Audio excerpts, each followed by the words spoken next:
നമ്മൾ എപ്പോഴും പറയുന്നൊരു വാക്കാണ് business should be A problem solving first. അതൊരു പ്രോബ്ലം സോൾവിങ് ആണെങ്കിൽ മാത്രമേ പെട്ടെന്ന് നമുക്ക് ഗ്രോ ചെയ്യാൻ പറ്റുള്ളൂ. അതെ.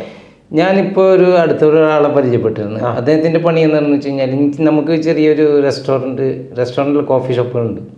അപ്പോൾ അതിനോടനുബന്ധിച്ച് ഞാൻ പരിചയപ്പെട്ടത്. അപ്പോൾ അദ്ദേഹത്തിൻ്റെ മെയിൻ ജോബ് എന്താണെന്ന് വെച്ച് കഴിഞ്ഞാൽ ഈ ഷോപ്പുകൾ പൂട്ടുന്ന ഷോപ്പുകൾ അയാൾ പോയിട്ട് മേടിക്കും. എന്നിട്ട് ആ എക്യുപ്മെൻറ്റ്സ് ഒക്കെ കൊണ്ടുപോയിട്ട് ഒരു വെയർ ഹൗസിൽ വെക്കും.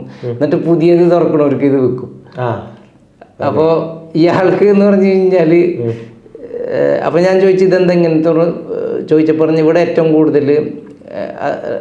കൂടുതൽ പൂട്ടണം തുറക്കണ റെസ്റ്റോറൻറ്റുകളിൽ. ഓക്കെ. അപ്പോൾ ഞാനങ്ങനെ ചോദിച്ചപ്പോൾ ഞാനിങ്ങനെ അന്വേഷിച്ചപ്പോൾ ശരിയാണ്. കാരണം എന്ന് വെച്ച് കഴിഞ്ഞാൽ റെസ്റ്റോറൻറ്റിൻ്റെ ഒരു എന്താ പറയുക സക്സസ് റേറ്റ് എന്ന് പറഞ്ഞു കഴിഞ്ഞാൽ ആദ്യത്തെ ഒരു വർഷം തന്നെ ഏതാണ്ട് 60% പൂട്ടാറുണ്ട്. 60%.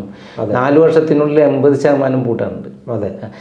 മെയിൻ അതിൻ്റെ ഒരു റീസണും ഉണ്ട്, വെറുതെ പൂട്ടണല്ലത്. ഒന്നാമത് തന്നെ ഒരു റെസ്റ്റോറൻറ്റ് എന്ന് പറഞ്ഞു കഴിഞ്ഞാൽ ഓപ്പക്സ്, അതുപോലെ തന്നെ അതിൻ്റെ ക്യാപിറ്റൽ എക്സ്പെൻസസും ഓപ്പറേഷൻ എക്സ്പെൻസസും ഒക്കെ വളരെ കൂടുതലാണ്. അതെ. നിങ്ങൾക്ക് ഒരുപാട് സ്റ്റാഫ് വേണം, നിങ്ങൾക്ക് പിന്നെ ഒരുപാട് കംപ്ലയിൻസ്, അതിൽ ക്വാളിറ്റി കൺട്രോൾ, അത് ഇത് മറ്റേത് മുനിസിപ്പാലിറ്റി ചെക്കിങ്, അങ്ങനെ ഒരുപാട് കംപ്ലയൻസ് ചെക്ക് ലിസ്റ്റുകളുണ്ട്.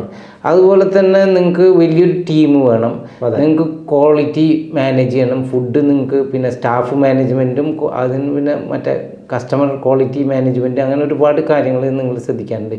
ഈ റെസ്റ്റോറൻറ്റ് എന്ന് പറഞ്ഞു കഴിഞ്ഞാൽ ടേസ്റ്റ് ഇഷ്ടപ്പെട്ടില്ലെങ്കിൽ പിന്നെ ആ വഴിക്ക് ആൾക്കാർ വരില്ല. റിപ്പീറ്റിംഗ് കസ്റ്റമേഴ്സ് ഇല്ലെങ്കിൽ റെസ്റ്റോറൻറ്റ് വിജയിക്കില്ല. അതെ. നിങ്ങൾ നോക്കിയോ ഏത് റെസ്റ്റോറൻറ്റ് വിജയിച്ച റെസ്റ്റോറൻ്റൊക്കെ എന്ന് പറഞ്ഞു കഴിഞ്ഞാൽ അവർക്ക് അവിടെ പോയിട്ട് നമുക്ക് ഇരിക്കാൻ പോലും സ്ഥലം കിട്ടില്ല. നമ്മൾ അവിടെ പോയിട്ട് ചിലപ്പോൾ ക്യൂ നിൽക്കണം, അല്ലെങ്കിൽ അവിടെ കുത്തിയിരിക്കണം. അവരതിലൊക്കെ ശ്രദ്ധിക്കുന്നതുകൊണ്ടാണ് അത് വരുന്നത്. അപ്പോൾ ഈ ഒരു ബിസിനസ് എന്ന് പറഞ്ഞു കഴിഞ്ഞാൽ വളരെ ഡേഞ്ചറസ് ബിസിനസ്സാണ്. If you don't know how to run a restaurant business you will lose money.